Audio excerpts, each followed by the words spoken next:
again. Oh, we discuss why he says that in about 2 minutes. Let's go. I can't do it. We'll do it live. Do it live! I'll write it and we'll do it live! Mister, will you please wake up, wake up, wake up, wake up, wake up?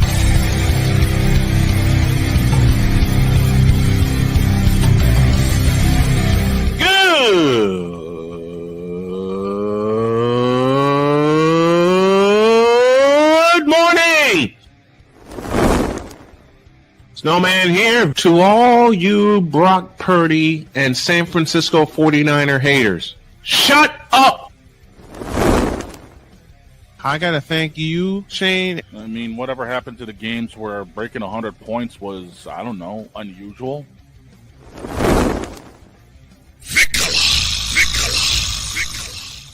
There was one word to sum up the All-Star weekend. Trays. Cause we take this job so serious. Splash Brothers, yes. Ray Allen, replace him with Steve Kerr. Reggie Miller, yeah.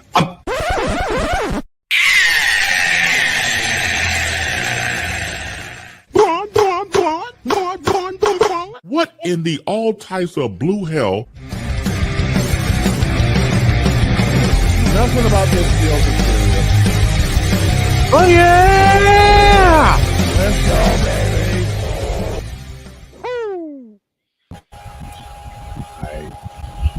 So, I had a heart attack yesterday. Everyone did.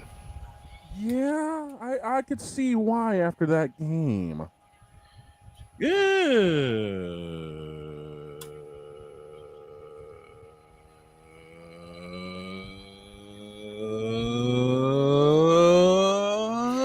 morning. Welcome to the What the Hell Happened Manic Monday edition of Snowman in the Morning. Glad to have y'all with us.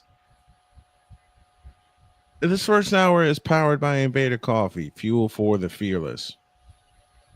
I borrow the words of the great Neil Funk after he witnessed and called a Bulls comeback in 1997 where they trailed by 22 against the Lakers and won in overtime. Mm-hmm. I am sitting here shaking my head saying, what the hell happened? I don't believe what I just saw. Thank you, Jack Buck. Yeah. We're starting with the Indiana Fever this morning because I have got to talk about what, I'll say it again. I'm sitting there shaking my head saying, what the hell happened? Well, you called the damn thing. You tell us. He called me and asked me that. And I said the exact same thing. Like, I don't know. You're the one that called it.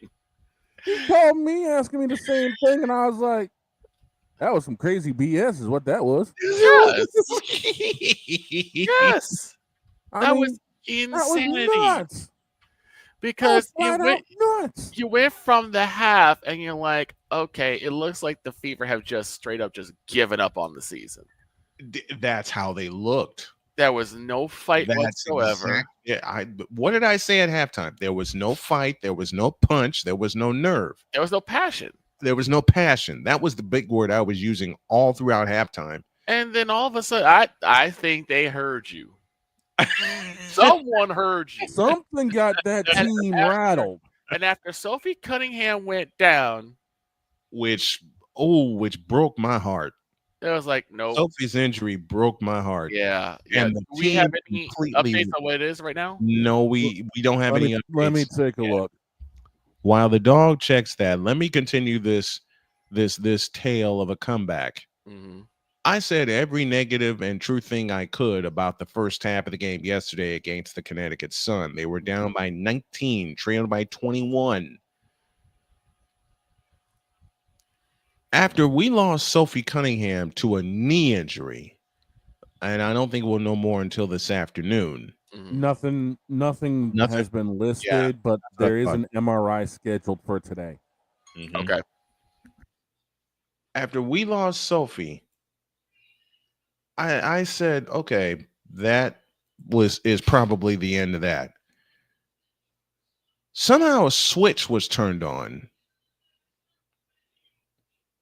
Down 21 3 times in the third period. They race back to within 8. Layla LeCan from Connecticut bangs home a 3 as the clock went dead at the end of the third quarter. And part of my mind went, okay, there's the dagger. Not so fast, my friends. With 6:38 to go in the money period, the Sun were up 74-60. I was out of gas. I was completely out of gas. So I told my mind, look, we ain't doing nothing else after this game. We're going to shut it down and go back to bed. This is about 4 o'clock in the afternoon. Then it became 74-66. Then it became 74-68. Then Connecticut gets a bucket, 76-68. And before I could close my eyes, a 9-1 run in 90 seconds. It seems like finally they took a crowbar to the bucket and just popped the lid off. They popped the lid. They didn't pop the lid off that thing. There's so many cuss words I could use, but I'm not going to. They tore the lid off the lid. They tore the hell off of that lid. Buy a bucket in that first half. In those first 3 quarters, they could not buy a bucket. 30 minutes of play, and they had 52 points. Right. After 3 quarters, they had 52 points. And Victor said it best just a moment ago, and I love you for this, partner. They couldn't buy a bucket. That lid was double clamped, triple clamped. Was sealed. It was triple clamped. There was seal on it, and LeBron James was sitting on the damn thing. Oh Lord! Yes, I woke up and chose violence this morning. LeBron is sitting on the bucket. Listen, already it was triple clamped, tire sealed, and LeBron James and Carmelo Anthony were sitting on the thing, sticking their tongue out at the fever. Right. The hell Carmelo's doing going into the hall, I'll never know. We'll do that later this week. I have some musings on that, but oh dear. Oh God. Yes, I have musings. The random musings of the Snowman. Yes, indeed. We're going to make that a thing, folks. We are going to make that a thing, but that's later. From 74-60 down with 6:38 left in the money period. And the next 4 words that came out of my mouth about 4 minutes later, this game is tied. Yep. The dam broke. That's what it was. The dam broke. The Man, Connecticut Sun it shattered. The Connecticut Sun had a great showing defensively for 3.5 quarters. They played a sound game for 3.5 quarters. Yeah, they played for 3.5 quarters. Thank you, Stephen A. Smith. I remember the skit. I remember the sequence. Yes. The sequence. The Connecticut Sun played a great game for 3.5 quarters. They played defense for 3.5 quarters. They were hitting every shot for 3.5 quarters. And then the wheels fell off for 34 minutes. The Connecticut Sun played an outstanding game for 34 minutes. They were hitting every shot for 34 minutes. They were blocking everything in the house and getting turnovers all over the place for 34 minutes. The last 6 minutes, I sat here, I called the thing, the fans were flying in, and I can honestly tell you folks, I was floating around and I don't even know what the hell happened. And I sat here and called it. You sat here and called it, and it was still the wheels fell off the Connecticut Sun bus quicker than a Bubba Wallace late race pit stop at Richmond. Right. You know what? The wheels fell off the Connecticut Sun Express faster than LeBron James going to the basket and falling on his ass. Oof. You did choose violence today. Damn. The wheels fell off. No. The wheels fell off faster than Caleb Williams dropping in the pocket for a pass. I'll get to that. With no one pressuring him. We'll get to that. No. And yes, I chose complete violence this morning. And while I'm dropping jokes like that, the wheels off the Connecticut Sun, the wheels fell off the Connecticut Sun Express. I shouldn't do this, but I'm gonna. The wheels fell off the Connecticut Sun Express faster than Bryce Young taking a snap and winding up on his ass. Oh, wow. Poor Bryce Young. Man, Bryce Young even catching us straight today. What the hell did he do? Listen, the wheels off the Connecticut Sun Express to a victory fell off quicker than V. Shojo's business practices and his company shutting down within 70 hours. No. And the Queen's not even here. No. Oh, dear God. Ouch. Oof. The pain. Oof. The pain. I got more. The wheels off the Connecticut Sun Express. The wheels fell off the Connecticut Sun. Let me think of it. The wheels fell off the Connecticut Sun Express faster than the Philadelphia Eagles pressuring Tom Brady to choke the ball away in Super Bowl 52. Oh, that's just wrong. That's just wrong. And to take a shot at my own team, the wheels off the Connecticut Sun Express fell faster than Gary Reasons running a fake punt in the 1990 NFC Championship game against my beloved 49ers. How about that? Gotcha. And Gary Reasons is very special to me. He's old school and he's a friend of mine. He's been on this show a couple of times. That's why I made that joke. Right. And I sat there and watched it. I cannot tell you what the hell I was watching the last 6 minutes. Kelsey Mitchell went completely off. Brianna Turner had a big block down the stretch. And it was not only Kelsey Mitchell that rescued them, it was Lexi Hall. Lexi Hall definitely showed up. Who delivered the dagger in overtime. It was right after a foul on Aaliyah Boston. Yeah. That really tore the cover off everything. Here's the thing. Connecticut down the stretch. We're tied 82-79 Connecticut. And part of you, when you see games like that, fellas, you've watched it. Ladies and gentlemen, you've watched games like that involving your team. 82-79 Connecticut. I'm thinking, okay, some kind of order has been restored. Wouldn't you know it, Kelsey Mitchell, God bless her, gets a 3-point play, and we are tied again. Right. Connecticut comes down. The great Tina Charles gets a bucket, 84-82. Aaliyah Boston says, I'll see your 18-footer and knock in a 15-footer. 84 all. No shot clock. The Connecticut Sun had the ball with a chance to win. I'm losing my mind in this chair. Okay? Yes. Mind you, we nearly had 200 people watching this, by the way. Oh, yeah, right. man. Right. But when the fourth quarter came on and the Fever were making their comeback, the viewership went through the roof. Yes, it did. I think you gained something like 20-odd subscribers. 21. Yes, he did. 21. 21. And to think we see Minnesota on Friday. If they have another game like that, oh, dear Lord. 84 apiece. Connecticut, all they have to do, no shot clock. Wear the clock down. You get the final shot of the game. They took an early shot, and Indiana had the ball with 1.4 seconds left with a chance to win the blank thing. Right. I'm sitting here going ballistic. I'm going nuts. And what if they hit that in regulation? How crazy would that have been? I would have walked out this door, screamed my head off, came back, screamed my head off in front of this microphone. But Lexi Hall delivered the dagger in overtime to stretch the lead from 4. When overtime started, each team trades buckets, 86 apiece. Mitchell hits not one but 2 threes. Yep. Lead is 6. Timeout Connecticut. It got to 94-90 with less than a minute remaining. And then Lexi Hall slammed the door. Yep. With a dagger from the corner, which made me pull out Wayne Larrabee's. Which made me pull out my good friend Wayne Larrabee's, and there is your dagger.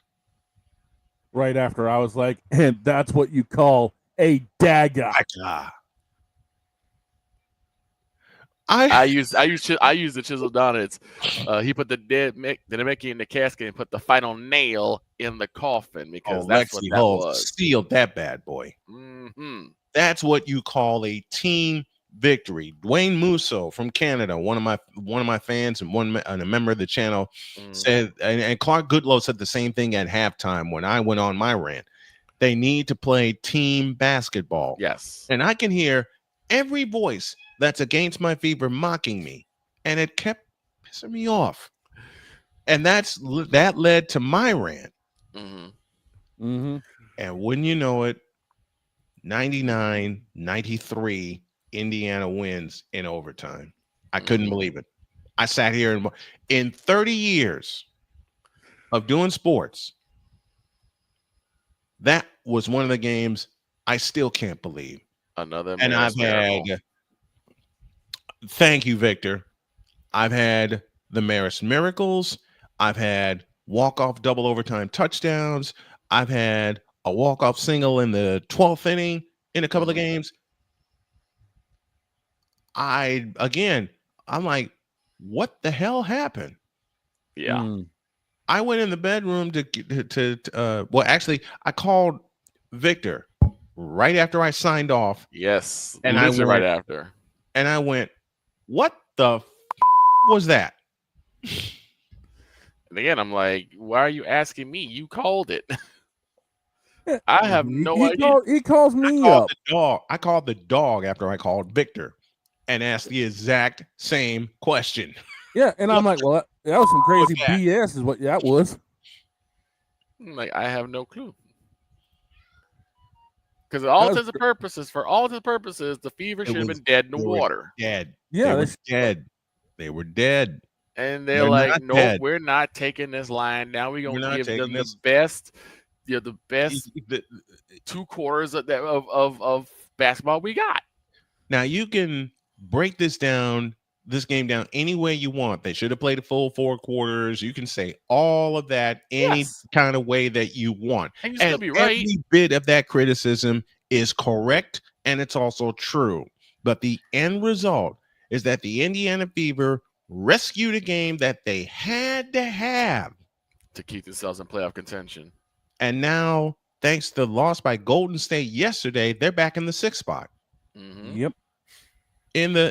Look, that should have been a walk away.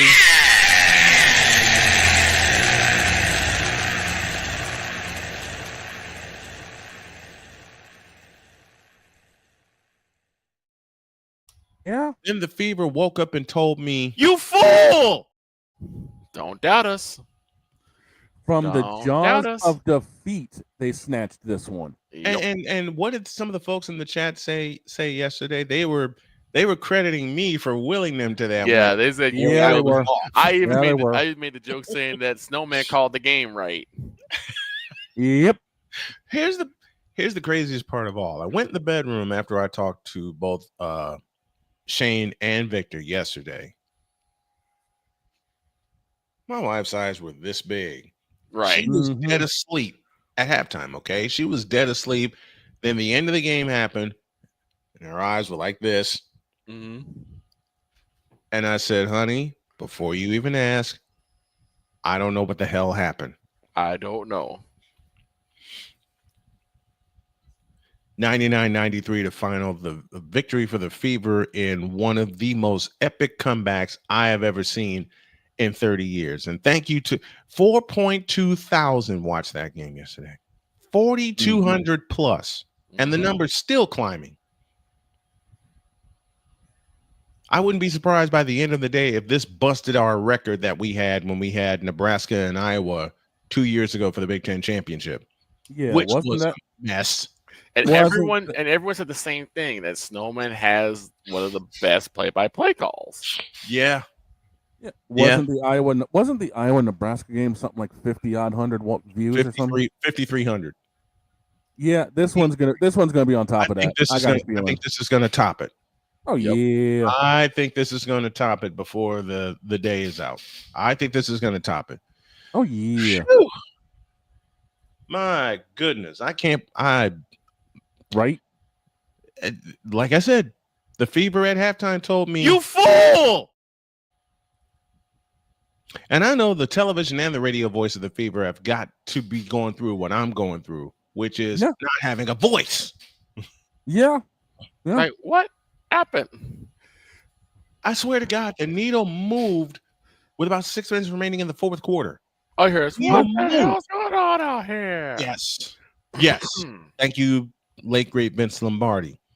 All right, we better take a break because there's a kitty over here named Winnie that needs to be let out. So I'm going to let her out, and we're going to let football in. Back after this. This is Snowman in the Morning. Join the transporter to Hades. Your butt and gut becomes one. Join the reformer of hooker whores. This is my daughter, Placenta Booty Johnson. Join the bronze car. Whenever you are in distress, take off your baseball cap and throw it in the air. Join your very own superhero of broadcasting, Chris Bass. So whatever color crayon they get, they palm it and do 2 circles, and that translates to, I can beat up black people. As she takes you through the week's paces in Baseline. Live every Saturday at 8 a.m. Eastern, 7 a.m. Central, No, Pacific Time Zone people, just stay asleep when this is on live and just catch the recording. Oh, I'm sorry. Exclusively on the Chris Bass YouTube channel.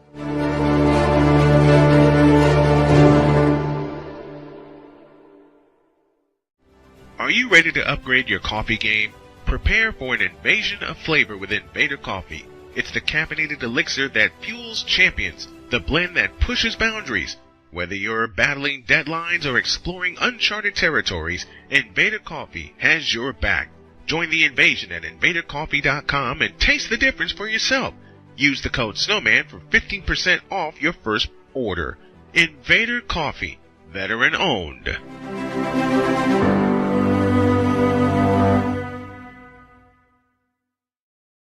Sports bettors, listen up.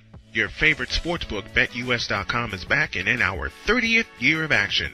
With live in-game betting, incredible odds with daily odds boosters, props and parlays, fast payouts, and exceptional one-to-one customer service, we got it all. And when you sign up today and use the code Snowman, you will get a 125% deposit match on your deposit.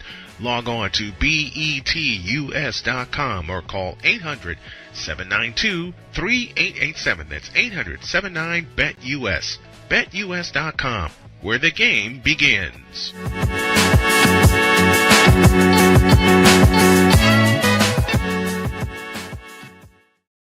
This planet has been great to me. It's given me gifts that I can't even explain. It's given me adventures and memories I'll never forget. And Battleborn, I think, has given me the opportunity to go beyond and give something back. How can I be a better custodian to this planet and the place I live? That's where I am with Battleborn. Let's make the planet a better place. 'Cause we take this job so serious. You fool! Delete! Delete! Delete! Delete! Delete! Delete! What in the all types of blue hell? This is Snowman in the Morning.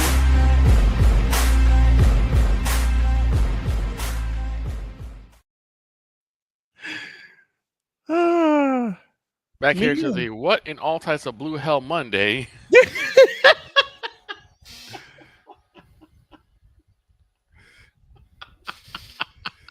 Since the fever wanted to give everybody heart attacks. The fever wanted to give my old ass a heart attack, and welcome back to the What in the all types of blue hell? Monday edition of Snowman in the Morning. Glad to have y'all with us. Our sponsor boards will be back up here pretty soon. Sick Diggie's in the house. Sick Diggy is here from Norway with us. Iger Stripes. Iger, uppercut. Stripes Media is here with us. He says, "What do you think of the 49ers win?" I will get to that a little later, but I'm excited as hell for this team. Mm-hmm. The team, okay, I may as well just go ahead and get into it. There's a fella named CJ who's a dear friend of mine. Mm-hmm. Posted a video last night. Yeah. What was that video, you ask? Uh-oh. He posted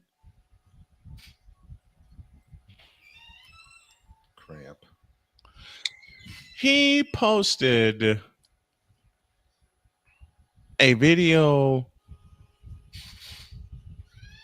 Give me this thing of Caleb Williams. QB. I know you got. Oh Jesus! I come back, Caleb Williams. Say it again. Say it again. Say it again. QB Zesty. I have a slow clap of the Monday. I don't have for the Chicago Bears. Yes, because last night they messed up what I thought was going to happen, was they would tie every game in the preseason, and came away with a 38-0 victory over the Buffalo Bills. Golf clap. That's all they get. Congratulations, Bears. That's probably going to be the best victory you're going to have this season. I'll go one step further, and I know this not to be true, but I'll say it anyway because I chose violence. That's going to be your only win of the season. Not to mention, Tyson Bagent had another decent game. 13-22, 196 yards and a touch. Now, I am you know what? I know I haven't done the graphics for Snowman's musings yet, but we're going to open it right now. And then there's more. Wait a minute. First of all, these are the random musings bear style of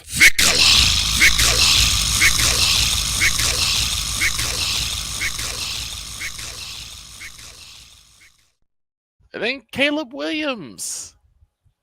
He also had a decent game. The quarterback that everybody wants to see be leader of the league. That ain't gonna happen. What I jokingly said is the best quarterback of this season. I keep watching that and I keep laughing every time because I can't believe I said that out loud. I didn't even cut it. I was laughing so hard at that. And number one guy, help me, Caleb Williams.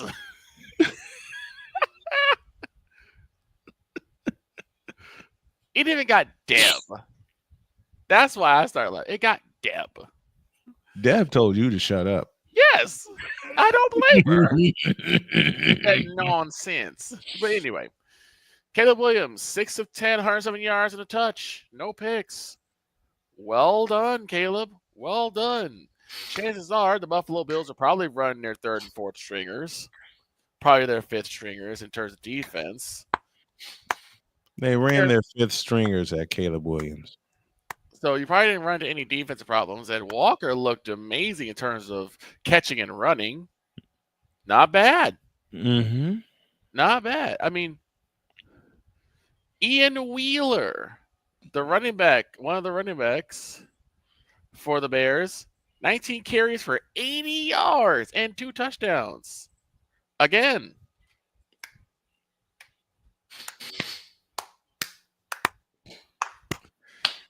Congratulations. But as we all know, we're all going to say the exact same thing. Say it with me, class. It's preseason. Let's see this in week 1. When they play the Minnesota Vikings. Exactamundo. And of course, our favorite class clown, Mr. DJ Moore. 2 catches for 16 yards. Now, again, this is good. This is because they were running a lot more of the third stringers, a lot of the backups. We want to see them get their reps in. Yeah, absolutely. Okay. Yep. Here's the thing, you guys, because just like the Morocco Republic, the newest idiocy is not late. And I got a deluge, a dollop, if you will, of the 38-day-old sour cream that is the Midwest Committee of Bear Idiocy. Where they all said, see, we told you, look at how great Caleb Williams is going to be. This is going to go right into the regular season. Oh, God. And I'm like, guys, you do realize that there was probably no Josh Allen. There was probably no first stringers playing. No. You know what all preseason wins get? This.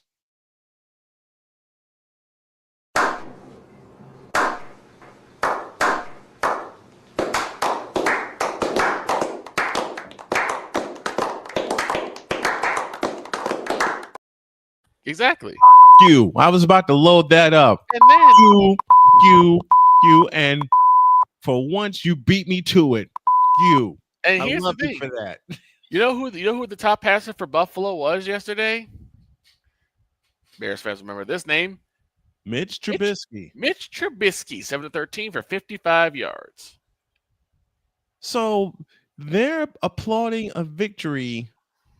They're applauding a victory Mitch over Mitch Trubisky. Look, I get everyone's all in a tizzy. Oh my God, look at how great Caleb looked. And yes, Caleb looked amazing. But it's like you put him against a JUCO and he's going to look amazing. Wait till he has linebackers in his face. Wait until that line starts to fail him, which it will do. At 100 miles an hour. I mean, Caleb Williams, we give you this.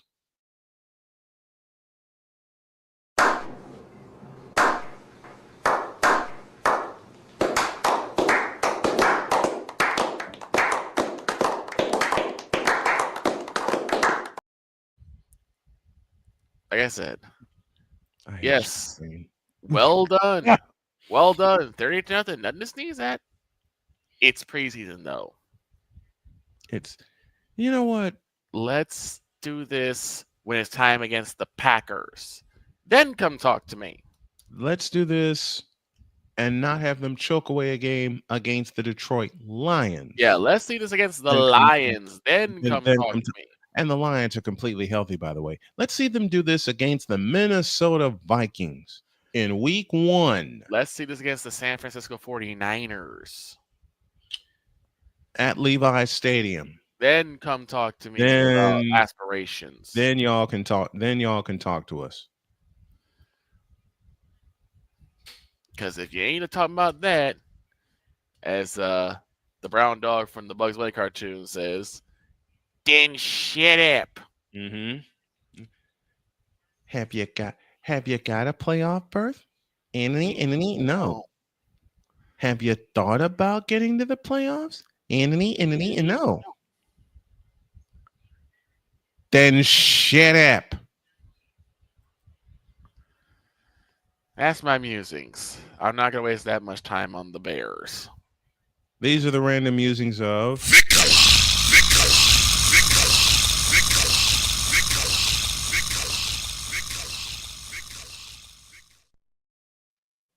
my turn. And this goes towards a fan. My friend CJ posted a short highlighting Caleb Williams's matter of fact, why don't I just pull up the thread highlighting Caleb Williams's performance, if you want to call it that.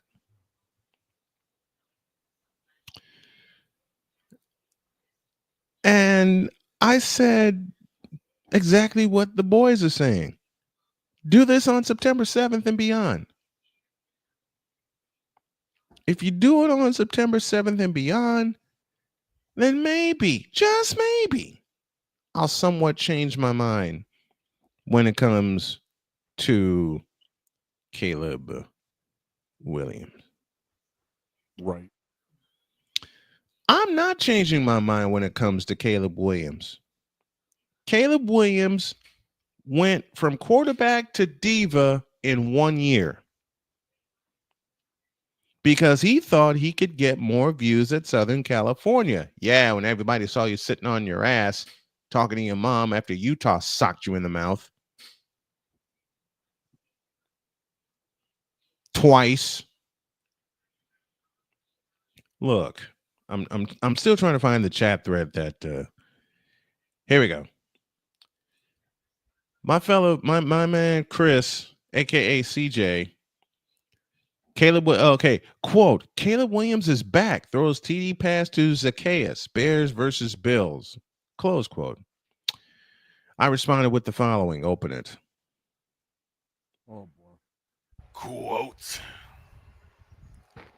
September There you 7th. That's all I'll say. I'll believe it when I see it. Close quote. His response to me will make Dog highlight the slow clap again. Get ready. He's definitely going to prove you wrong, bro. He literally didn't have an O-line to block for him. Was the most sacked quarterback in the league last year. Now he has protection and he's had weapons at bare minimum. They are playoff bound.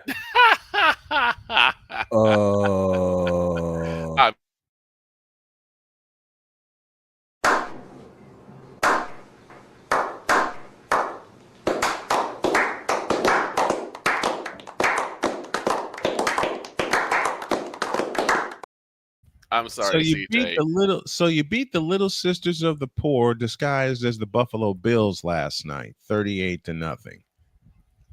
Whoopee. What day is it? It's August 18th.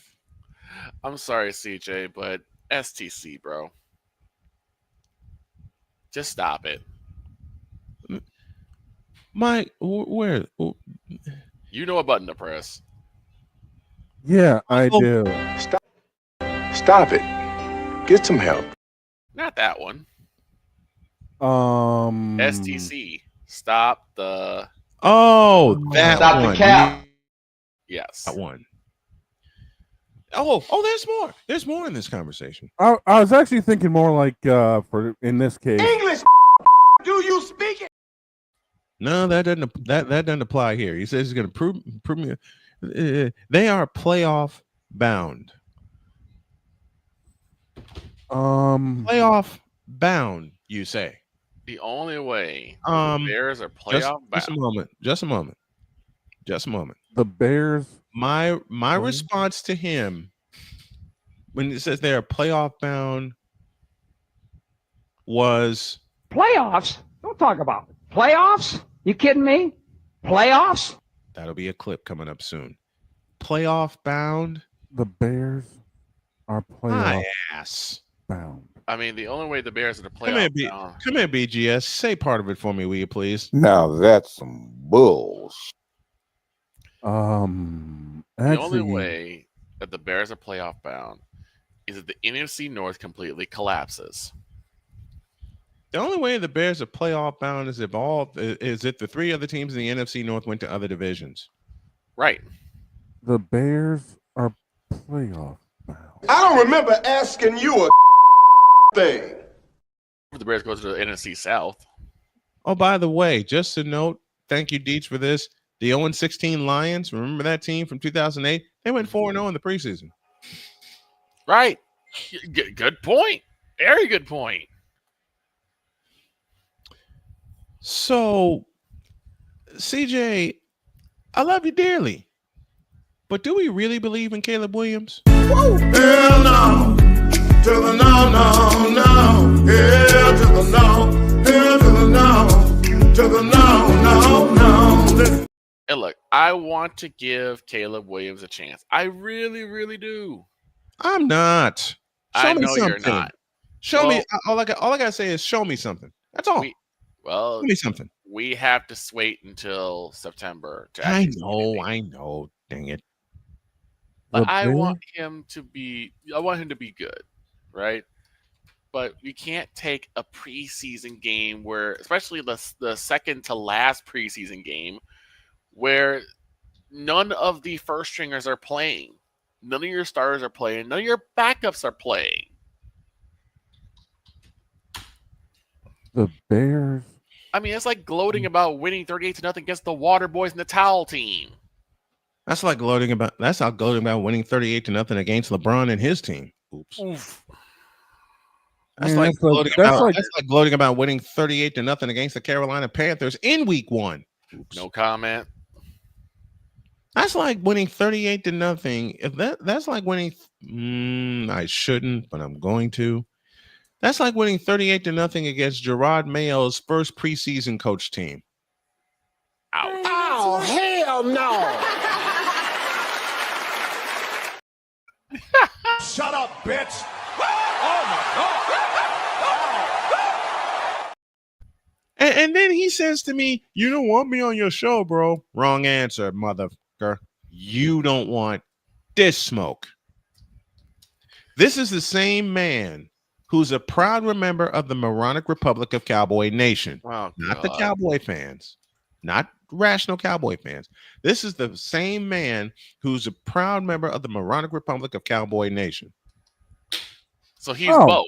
So what does that tell you? He's both. He's one of these. You big dummy! You big dummy! You big dummy! You big cold-blooded dummy! You big dummy! See what you did? Oh no! You big dummy! Exactly. He's one of them.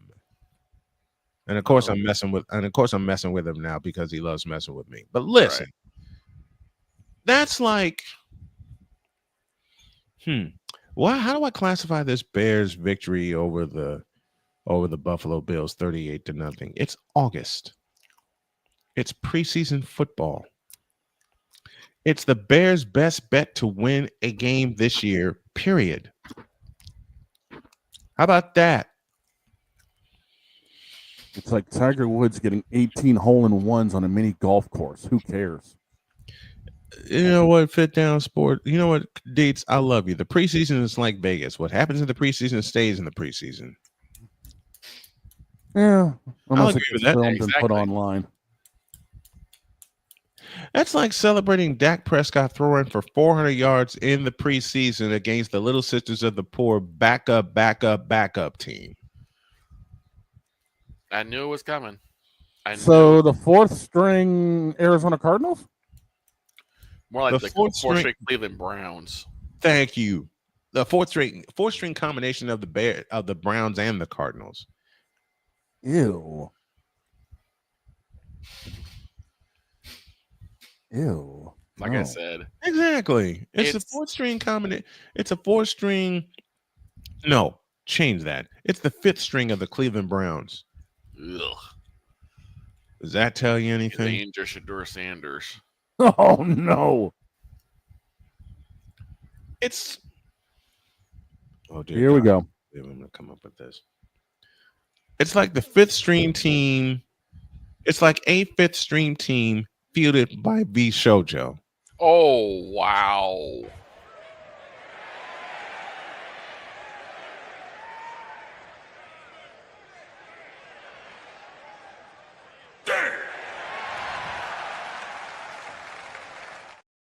And no, It's like the we will fifth not string leave you team. alone.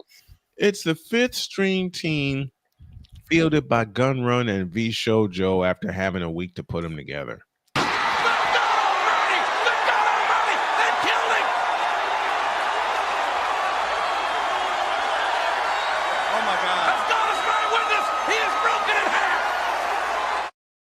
It's like the fifth string team of the Cleveland Browns run by V Shoujo and Gun Run.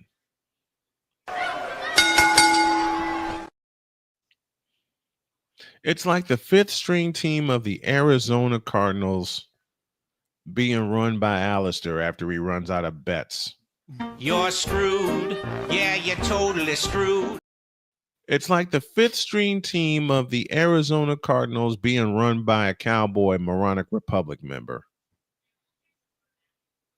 No. It's like the fifth string of the Cleveland Browns run by the mustard delivery truck man for Robert Kraft. Cocaine's a hell of a drug. It's like the Bears beating the Bills 38-0 against the fifth string team of the Buffalo Bills, which is essentially their practice squad. That's like Kyler Murray winning the Super Bowl in Madden NFL 26 as a rookie with the sliders are all down. You for real? Thank you, Sick Diggy, for that joke. It's like, oh Lord. It's like Caleb Williams facing the Cleveland Cavaliers preseason squad. Bitch, are you for real? Yeah. No, thank you. It's like, oh dear. Y'all ready? Go ahead. It's like facing Russell Wilson. I'm getting too old for this. You gotta be unlimited. Unlimited my ass. He's been limited since Wisconsin. Unlimited. I said it. Unlimited.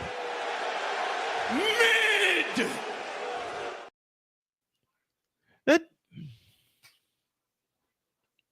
That's like facing Justin Fields with a full complement of timeouts. Why the you lying? Why you always lying? Oh my gosh. Stop lying. That's like Release. That's like facing release. Caleb Williams. He gets a preseason touchdown and thinks he's won the Super Bowl. Get out of here. It's like facing Matt Uberfools with a slew up with 3 timeouts.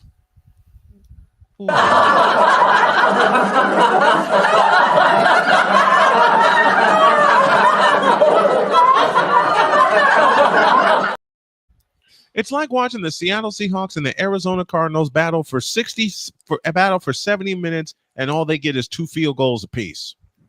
Ouch. Bitch, please. Ouch. And then both field goals are wiped out by stupid penalties after the play. What? On the field. What? In the booth. What? Dave Pash is suffering. What? He said, voice. It's like getting a win. Oh God, Ryan McCarthy, forgive me. It's like getting a win against the Wonder Bread Tabernacle Choir. You're fired. Thank you. I needed that. Getting a win against the New York Jets. Preseason or regular season. It's like getting a win against the Albany Empire. Thankfully, that's no longer around. It's the Phoenix. Thank God. Oh my It's like God. getting a win against the Phoenix Suns. Yes, Kevin, it is you. Okay. Yes, Kevin, it is you. It will forever be you. Amen. Oh. It's like getting a win against the Pittsburgh Steelers with Aaron Rodgers in tow. Because the Steelers are going 0-19 this year.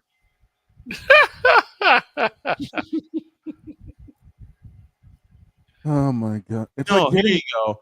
Here you go. Okay. Oh God. It's like watching Tom Brady throw a pick 6 on his last pass ever in New England. Oh no. And the stupidity is because of this clown. Caleb Williams beating the Buffalo Bills in the preseason. Oh God. Oh God. That's like Ohio State completely tanking and still wind up making the college football playoff. They probably could do that too. That's like telling Paul Allen. That's like telling Paul Allen your team's going to go 17-0 and lose the first round of the playoffs. I'm sorry, dog. It's like having Nathan Rourke in your back pocket and sell them off to for Jacoby Brissett.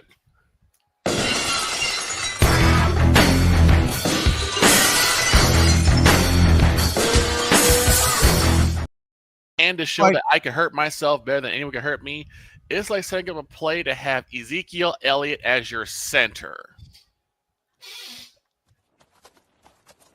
This has been yet another Beating a Dead Horse presentation. I didn't have to bring that up this time. I can hurt me better than anyone else can hurt me. It's like having...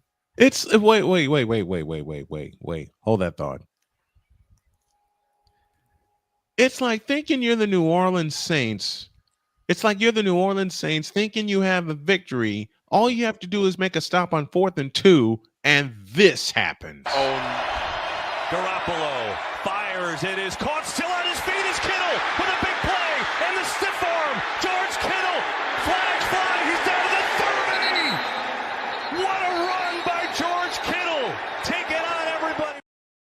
Let me run that back. It's like thinking you have a victory against the 40. It's like thinking you have a victory against the 49ers. All you have to do is make one little bit of Fourth stop and for 4th and 2. Just send the house. Not 7, not 8. 4th and 2. Just send the house. And this happens. Garoppolo fires. It is caught. Still on his feet is Kittle with a big play. And the stiff arm. George Kittle. Flag fly. He's down to the 30. What a run by George Kittle. Take it on, everybody. It's like Michigan celebrating a national championship, and one day later they get every fine in the book slapped against them, and they have to take the championship away. Ladies and gentlemen, a word from our collegiate sponsor. So I realized that I think, even though it's not advertised, right, there has to be a place for stupid people. We don't know because we're not stupid, so we don't know anything about it. It's like a secret club society. Oh my gosh. So I come to the conclusion that he graduated from SU, stupid university.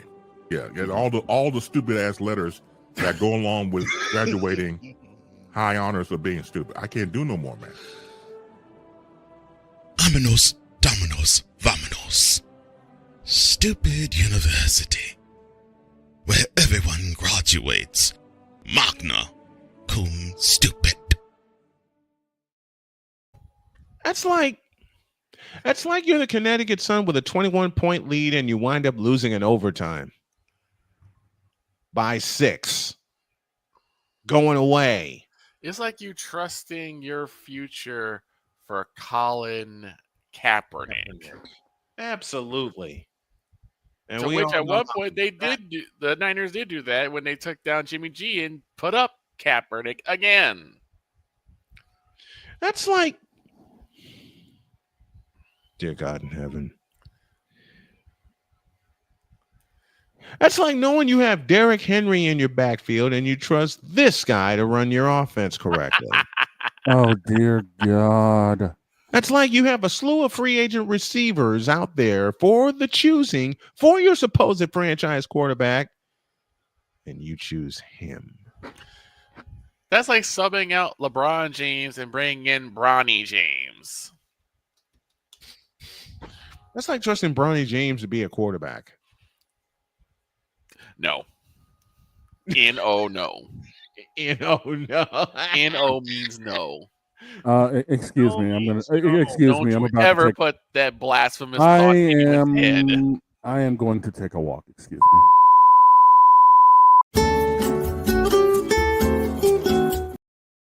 Enough of that crap.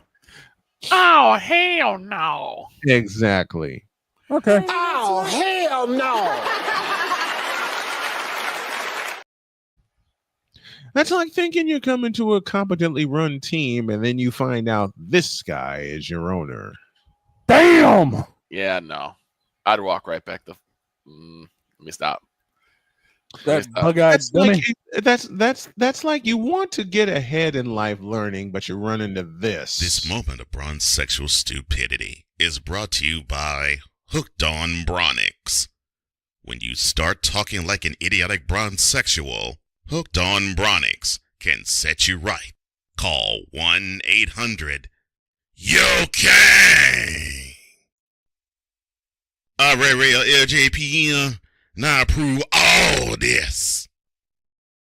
Somehow still being paid for by the city. Filth. Yep. It's like you want to put on a competent effort on a few sports shows, then this happens. Trays.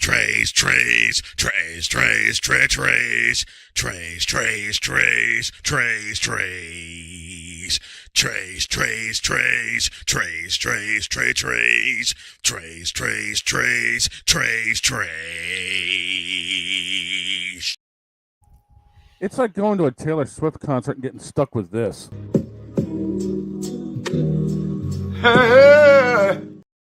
Wow. No, No, and no. It's like, oh, jeez. It's like wine Corey It's like Crawford going to a took bar. grass instead. It's like going to a bar thinking you run into some competent football fans, but you run into these people instead. This has been yet another beating a dead horse presentation. Just had that already. You had It's to like go. it's like you going into a place to have a decent dinner, then you run into these people. This has been yet another beating a dead horse presentation. See how it is. Y'all just gonna bully me again? Is that what's going on? It's like wanting to see the Eagles, and then you see this guy. This has been yet another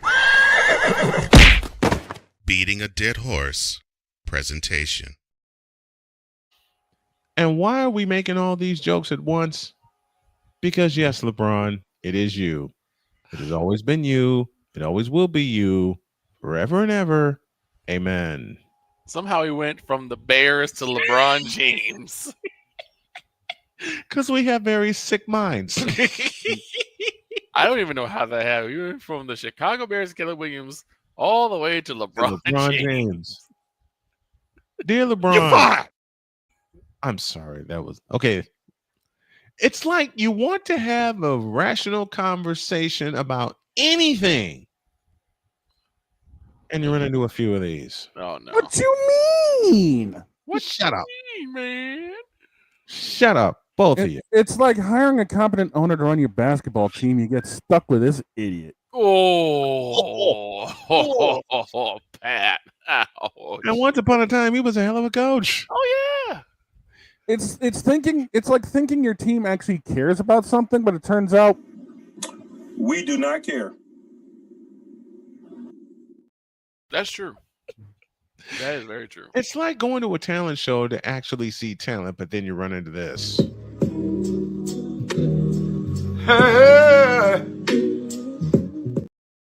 He's on crap, by the way. it's like thinking you got a great center in Philadelphia, and instead you find out this guy's running the middle of the team. Sorry, Blake. Ooh. Sorry, I'm Fat not. my homie, but I kind of had to go there.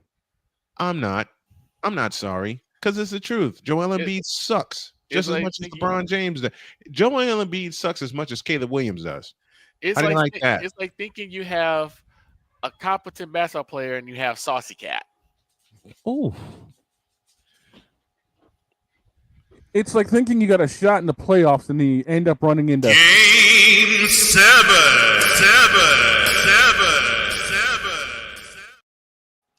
It's like getting rid of Brad Marchand to see him win a Stanley Cup, and you think your team still has a chance to do something. I didn't say it. I didn't say it this time. Yeah, I didn't say it this time. It's like thinking you have a competent goalie in Tuukka Rask, in 17 seconds he gives away the Stanley Cup. You can't get mad at me, dog. I did not say it this time. The detective is not here. He's leaving. Why? Why what? Why did you go there? Of Where? all places, why? Brad Marchand. Come on. Well, it's not like I said. It's like thinking you have a competent defenseman in Zdeno Chara and he runs into Duncan Keith. Ouch. No. Hola, Napoleon. How you doing? What's up, Napoleon? It's like thinking Zdeno Chara is the way to go for defense, and he gets run over by Patrick Kane.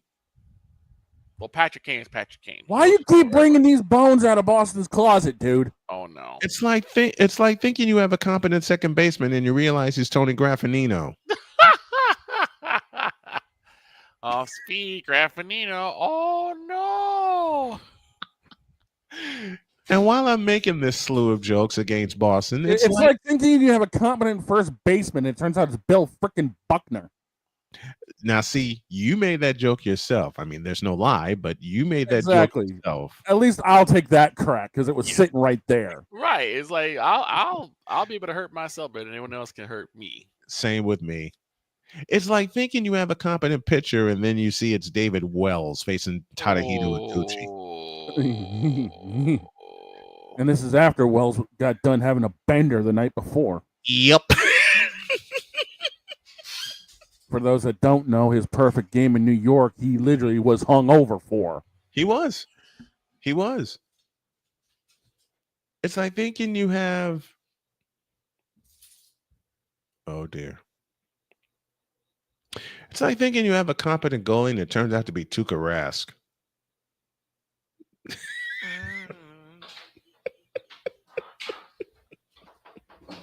Bruh. What? Why? Why?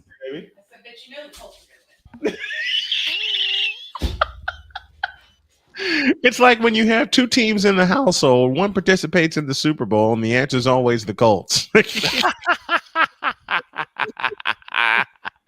mean, I'd rather have Tuukka Rask between the pipes than Tim Thomas. Fair enough. It's like thinking you have a competent goalie and you get Swayman between the pipes for a game 7. How about that? Oof. It's like thinking you got the game sealed up and then you run into Carter Verhaeghe.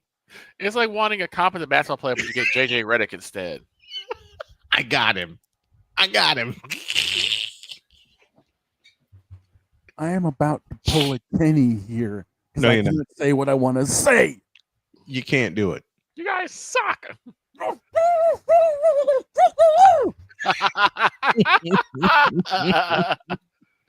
That's a drop. That is a drop. That is an absolute drop. That's a drop, and that's a short. I'm going to explain why I'm going to start throwing strays at JJ Redick. In fact, I should bring it up now. You know what? We'll save. I was going to say. Save it for after the break. We're having fun here with this one. And as long as it's like thinking you can make a 29-yard field goal. Oh no. And then you remember Blair Walsh is your kicker. Blair Walsh. Which produced the now infamous Are you kidding me? at TCF Bank Stadium in Minneapolis. Where the Vikings would have went to the playoffs. They'd have gone to the divisional round. The divisional round, right. They'd have faced the Carolina Panthers. Mm-hmm. Were it not for Blair Walsh. Were it not for Blair Walsh. And I was so happy because I knew we would have been able to beat the Seahawks. Mm-hmm. I wasn't quite sure if the Panthers could beat the Vikings because the Vikings were looking really good then. But as soon as I saw they're going to lose the Seahawks, I'm like, Panthers got it. It's like you're the New England Patriots thinking you have a stop on 4th and goal, and then the Philly special rolls out. It's like thinking you have a chance to win a Super Bowl and you realize that Cam Newton is your quarterback.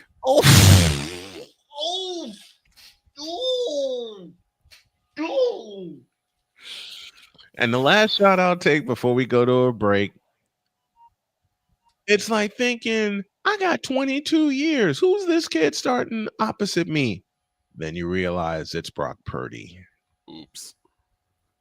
It's like thinking you got Steve Young in your back pocket, but it turns out it's Trey Young. Yes. You think you have Trey Young, you have Trey Lance instead. Dude, Jesus, don't hurt my heart like that. Remember, we made Trey Lance a third overall pick. I know. Well, it's like thinking you got Trey Lance in your pocket, but it turns out it's Lance Armstrong. And he tossed him to us, and we stupidly took him. That's your fault. It's not my fault. It's that bug-eyed clown's fault. I know. That bug-eyed dummy. That's Rawls' You fault. big bug-eyed dummy. He's That's a like dumbass. thinking you have. It's like thinking you have Tom Brady and it turns out to be Jacoby Brissett. It's like stepping into boxing and thinking you're going against George Foreman, but it turns out it's Eric Foreman. It's like thinking you have Tom Brady instead you have Baker Mayfield. No, even better. And I am so going to get punched for this one. Go ahead. It's like thinking you have Tom Brady as your quarterback and it turns out to be Caleb Williams. It's like thinking you have We're Tom. going to a break and someone's going to eat a stunner. It's like thinking you have Michael Vick as your quarterback instead. It's Kirk 2 Chainz Cousins. We'll be back after this. It's like thinking you have Tom. It's like thinking you have. Oh dear God! It's like thinking you have Tom Brady as your quarterback, and it turns out to be Trey Lance in disguise. Oh, go to break. Okay. break. Instead of a stunner, this is going to turn into the last ride. We'll be right back. We're back after this. This is Snowman in the Morning.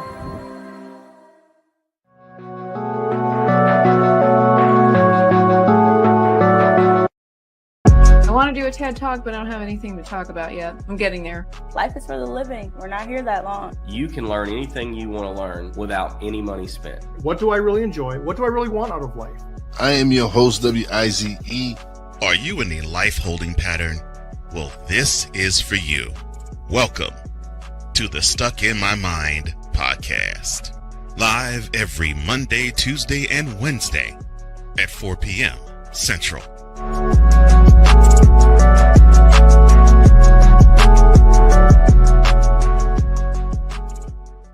Join the transporter to Hades. Your butt and gut becomes one. Join the reformer of hooker whores. This is my daughter, Placenta Booty Johnson. Join the bronze god. Whenever you are in distress, take off your baseball cap and throw it in the air. Join your very own superhero of broadcasting, Chris Bass. So whatever color crayon they get, they palm it and do 2 circles, and that translates to, I can beat up black people. As she takes you through the week's paces in Baseline. Live every Saturday at 8 a.m. Eastern, 7 a.m. Central, Pacific Time Zone people, just stay asleep when this is on live and just catch the recording. Exclusively on the Chris Bass YouTube channel.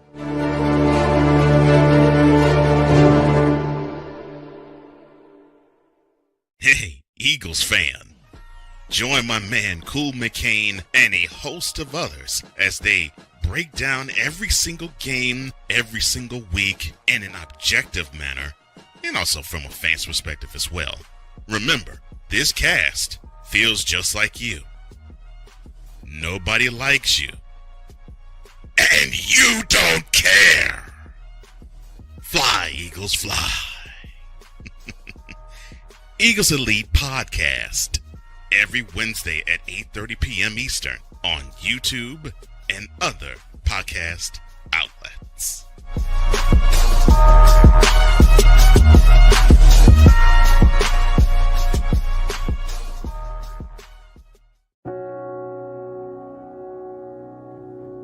Do you remember our first group photo? This is it. Smiles all around, even though we were all nervous. Who could have imagined that our first weekend together would soon turn into a lifetime of memories? You're an amazing young man. Your brothers and sisters really look up to you. They're a big brother. It's so cool to watch the adult that you've become, and you really have done as much for us as you think we've done for you. You know, it took 20 years, and I got my third child, who was 17 at the time. There's so many rewards in life. You coming into our home was one of the greatest rewards we could have ever had. I ain't never felt so much love before in my life.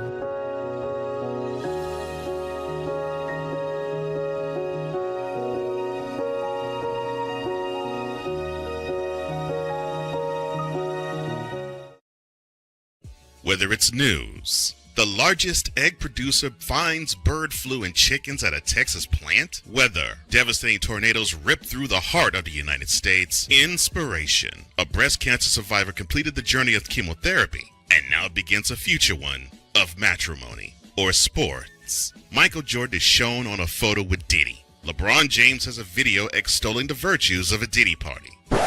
This has been yet another beating a dead horse presentation. We got you covered. BS3 Network, in association with Comey Media Incorporated, proudly present The Morning Shift with Cole Johnson. Live every weekday at 8 a.m. Eastern, 7 a.m. Central.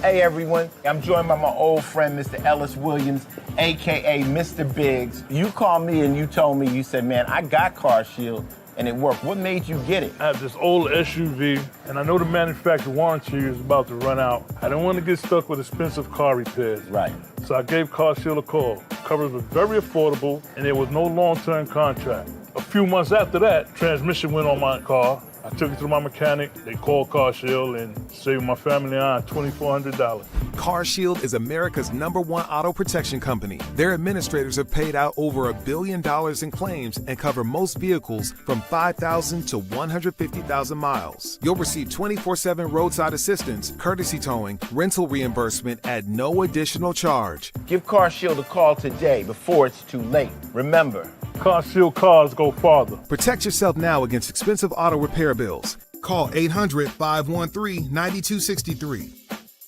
SeatGeek is the ticketing app for fans like Boomstick Lady. No free throw is safe from the roar of her sticks. SeatGeek helps her find a seat in the direct eye line of the shooter so she can sit where her boomsticks make the biggest boom.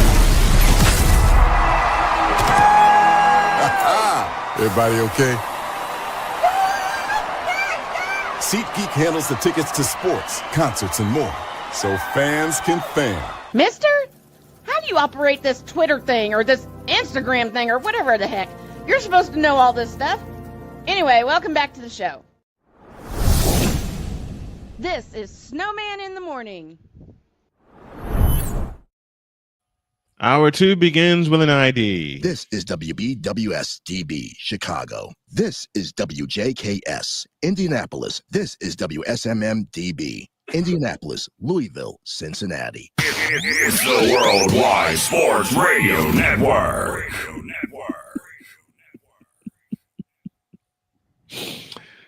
I got one for Napoleon. Oh no. Oh no. Oh shit. What the hell is that? Wrong thing, bub. No. It's like, yeah, graphic. And I want no. Graphic. You remember that one, Victor? Once again, the EP of all EP strikes again. This one's for Napoleon. It's like thinking you have a competent baseball owner, and you get this guy. Oh. Ouch. I'm sorry, Napoleon. To the Miami Dolphins. It's like thinking you have a good quarterback, And yet you have. and it's this guy. Oh, no. All right. It's like thinking you have a great receiver, and this happens. Oh, wait, I already did that joke. Yes, you did. Oh my god. So I think you have a strong forward, and it's James Harden. It's like thinking you have it's like thinking you have Steph Curry and you get James Harden instead. Ew. That's just wrong. It's like thinking you have Magic Johnson and you get Kyrie Irving instead. No. No, I quit. No. I quit. No. I quit. No, and no. It's like thinking you have Xavier McDaniel and you get Anthony Davis instead. So I think you have Phil Jackson, you have JJ Redick instead. Dude! Dear God. There's a reason why I'm throwing strays at JJ Redick. All right. Why are you throwing strays at JJ Redick and how can we get involved on the fun? Okay, quick question. Pop quiz for everybody. Who is considered to be one of the greatest shooters of all time?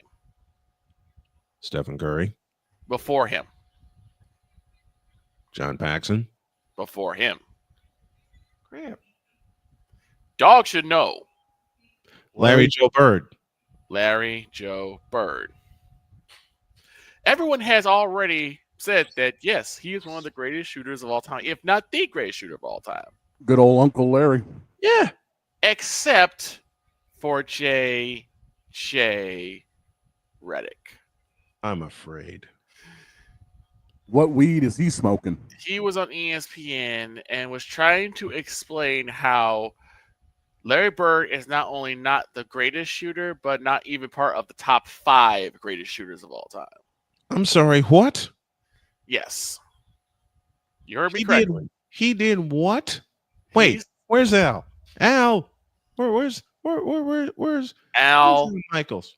Get Where's Al? Where's Paul Al Allen. Michaels? Get Al Michaels. What? Are you kidding me? What in the all types of blue hell? What is that? What the? I'll stop there. And the reason why I can't wait to hear this. is what every idiot analyst goes for. Numbers. JJ Redick's whole argument is the fact that modern players take more three-point shots and make more, thus a higher percentage. So the reason why he says that Larry Bird is not the best shooter is because his three-point attempts are too low.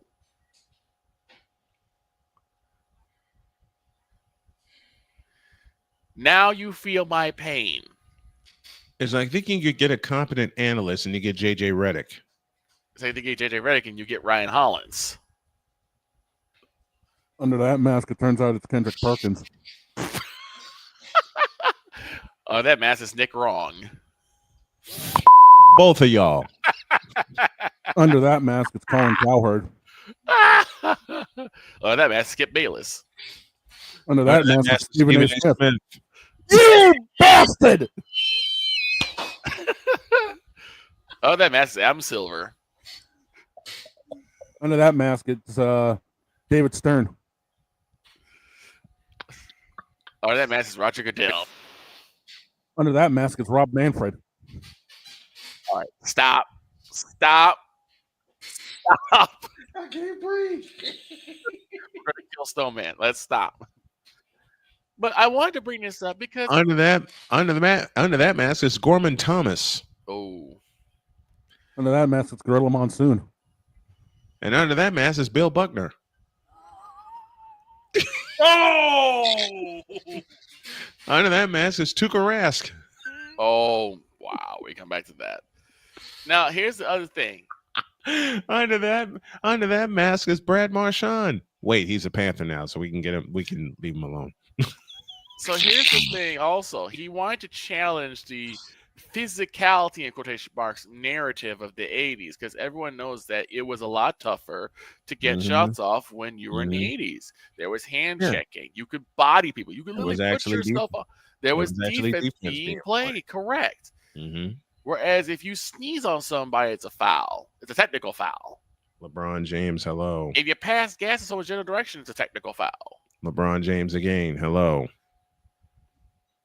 So it was a lot harder to make those shots to get open looks because of the fact that it was such harder defense. And JJ Redick said, well, that's just a narrative for the 80s.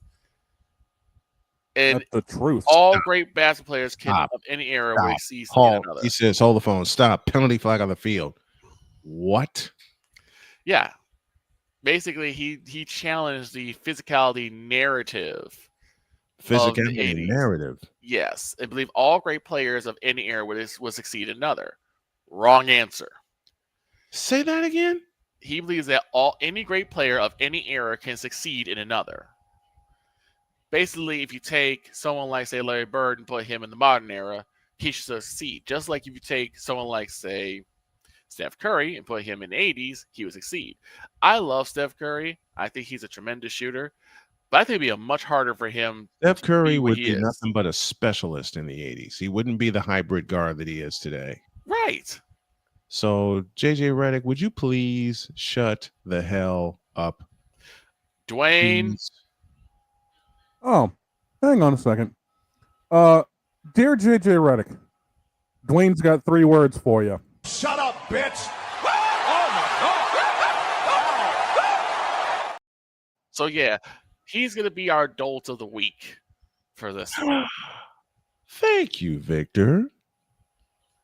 And now, thank you very much. And now, we'll get this adult of the week.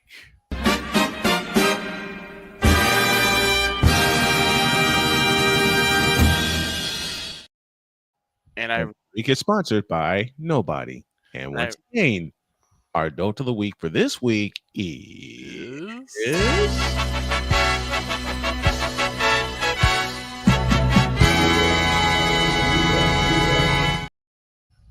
JJ Redick. I really seems to think that anybody can succeed in any era of basketball. To which my next 3 words are, oh, hell no! I can't wait for Cole Sports to return. Me neither. I'm sorry, but does the JJ stand for Gerald Jones? Because that's damn dumb right there. That sounds like he was sneaking into Gerald's Jack Daniels locker. That's what that sounds like. Let me put it this way. And Victor, I'm going to make you fall out of your seat. Oh, dear. Because I found something. Okay. In essence, what we're saying is, JJ Redick, you tripping.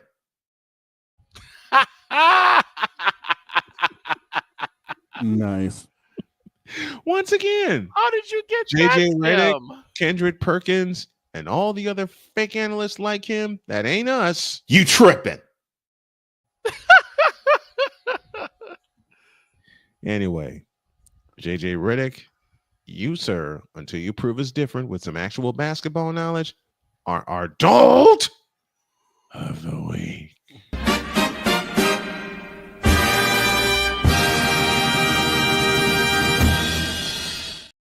And you're the reason why. Say Try again. that again.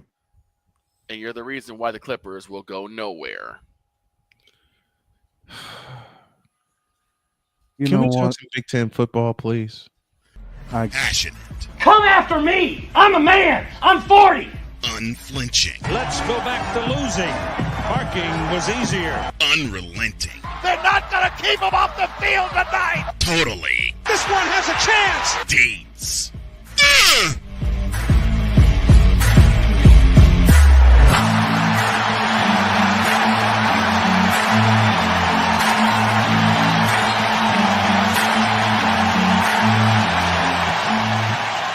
That's not just a murmur. That's a full-blown fibrillation. On a Monday? My boy. Oh, yeah, because we have some unfinished business. Good and morning, that Mr. Dietz. is the Big Ten football conference. And I am just going to sit back and let Dietz do his thing. What's up, Dietz? What's up, guys? All right, man. How are you? Floor is yours. Let's hit it. The floor is yours, man. The Big Ten, we weren't able to get into it on Thursday because we talked about the California teams, we talked about Michigan, but we didn't really get into the conference. And the biggest problem with the Big Ten is the problem with these conglomerate conferences. The schedules are so out of whack that there's no telling what can happen in this conference. And I mentioned it a little bit at the end of last show, but to dive into it more, Ohio State needs to beat Texas. Mm-hmm. Right?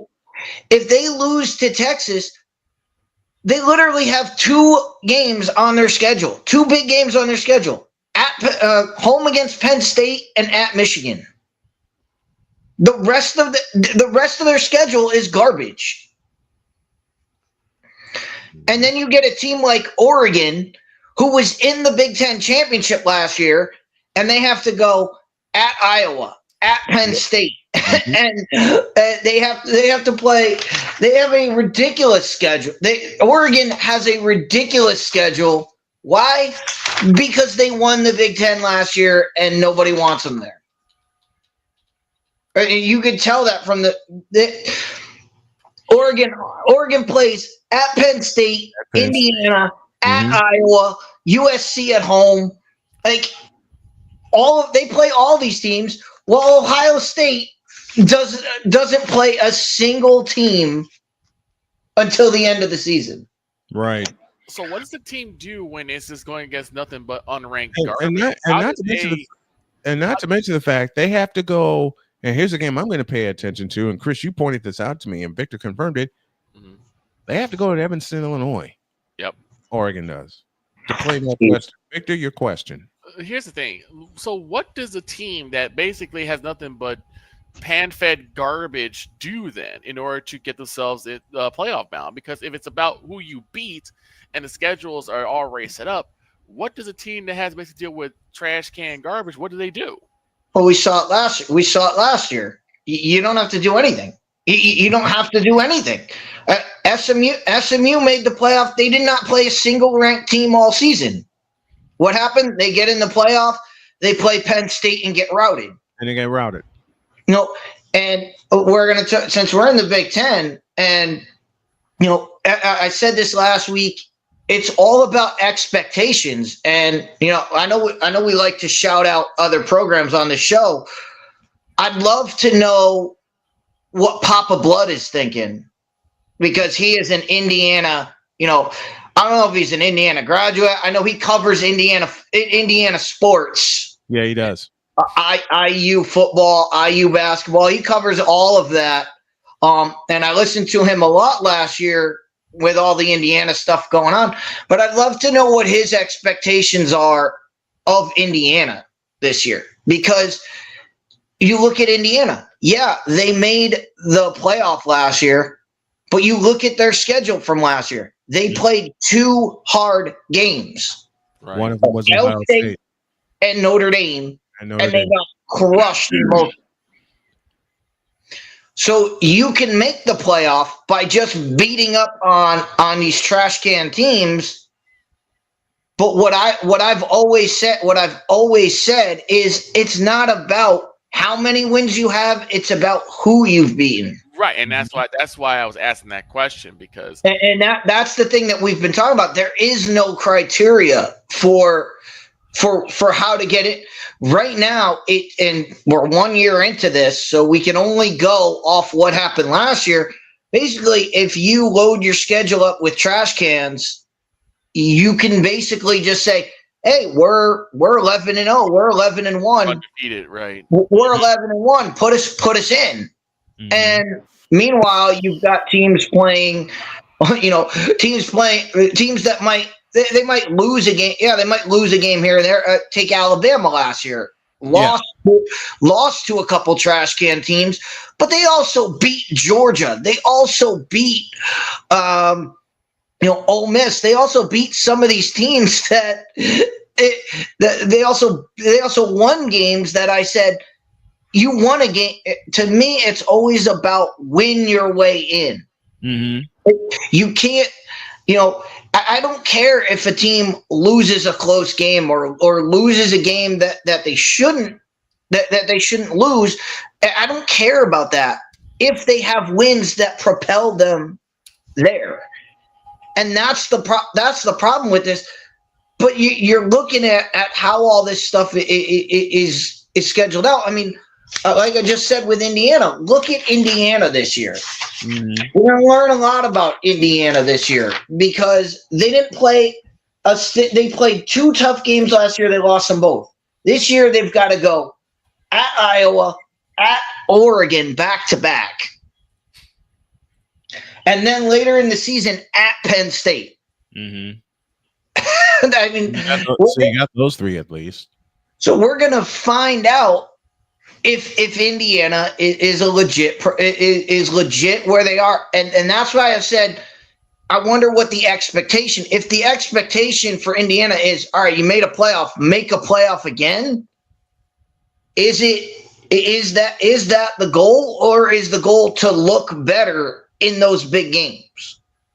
I mean, to me, that's my expectation. But again, I'm not an Indiana. I'm not an Indiana fan. I'm not somebody who's backing Indiana.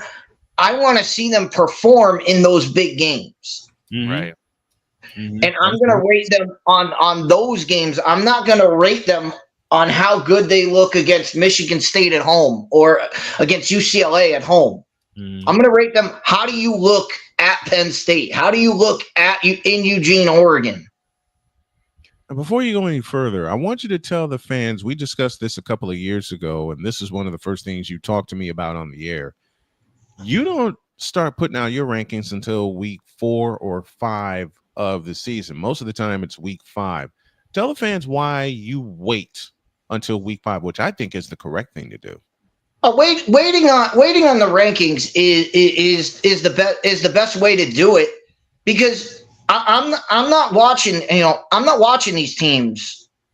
I'm not watching spring game. I'm not watching every spring game. I'm not watching, a guy who gets recruited in from high school. A guy comes in from high school. We've seen it too many times. A highly touted guy comes in from high school, and flutters out. It flutters out. We have also seen 3-star recruits that come in and they light up in their first appearance. So to me, it's about seeing teams.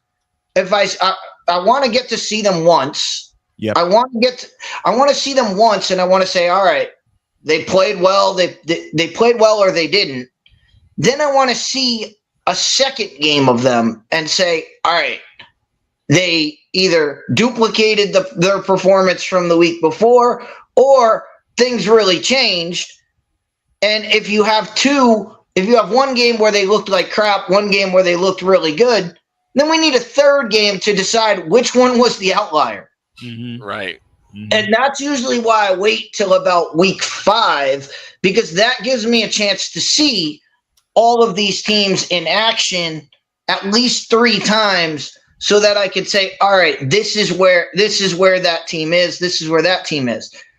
And that goes to a lot of these teams. That goes to a lot of the talk of late, because, people have come out and said Penn State is the number 1 team in the country. That's where they've been ranked. But what are they basing that off? And I've seen people get upset about this. I mean, if you're doing your ranking right now, who out of the top 4 teams has their starting quarterback coming back? Out of the last 4 teams from last season, who has their starting quarterback coming back? It's Penn State. All 3 of the others don't. Who has their starting running back coming back? Who has their second running back coming? Who has their top 2 running backs coming back? It's Penn State. Who has their starting middle linebacker coming back? It's Penn State. So they have all these guys coming back from a team that was in the top. That was one of the 4 teams that was left. They have the most coming back. So it makes sense that someone looking at that would go, oh, well, Penn State's number 1 in the country. But for everybody that's upset about this, and I heard, well, I didn't hear. I was following somebody who is an Ohio State fan, and they were just going off on how could Penn State be number 1? And I was like, dude, you play Texas week 1. The winner of that game is going to be number 1 after that game. Absolutely. So go out and beat Texas, and you'll jump to number 1 in week 1. You'll jump to number 1. It makes no difference. Where you start has nothing to do with anything. And I tried to remind this guy, look, Florida State was ranked number 4 at the start of last season. That's how much these rankings matter. Right. It's kind of like when I did Friday, where I said, at number 1 at the at like best top prospects in terms of mechanics, I said Caleb Williams, because it's all projection. Everyone has a projection of who's going to go where. It doesn't matter what the projection is, because once the game starts, once it's week 1, once it's week 2, once it's week 5, you're going to know who's who. Well, the first biggest game that we have on our schedule is Texas and Ohio State. That's on the 28th. And the middle game that afternoon, which I've decided to put on the schedule, is one that Chris kept pointing out to me. And he says, you need to take a look at this one. And that is LSU and Clemson. Clemson. That's one we have to put on the schedule. And I love the way you explain why, because it's going to tell the entire college football season. We'll dive into that later in the week. It's the Big Ten we're talking about today. Chris Dietz is with us on this Monday edition of Totally Deeds. Who else are you watching in the Big Ten? Who could surprise you? The surprise team is not going to be a surprise for anybody who's listened to this for 9 seasons that I've been with Snowman. And this is going to sound like a homer pick, okay? But the Big Ten season goes through Kinnick Stadium in Iowa this year. And that's not me. That's the schedule makers who decided that they have Penn State, Oregon, and Indiana all at home. Yep. So they're the only ones. The Iowa Hawkeyes are the only team that is playing 3 playoff teams from the Big Ten on their schedule. And they get them all at home. Mm-hmm. They get them all inside of they get them all inside of Kinnick Stadium, and I think that's why they can. And if you go back and look at Iowa, and you look at the history of Iowa under Kirk Ferentz, they're always in that 7 to 8 win range. Yeah.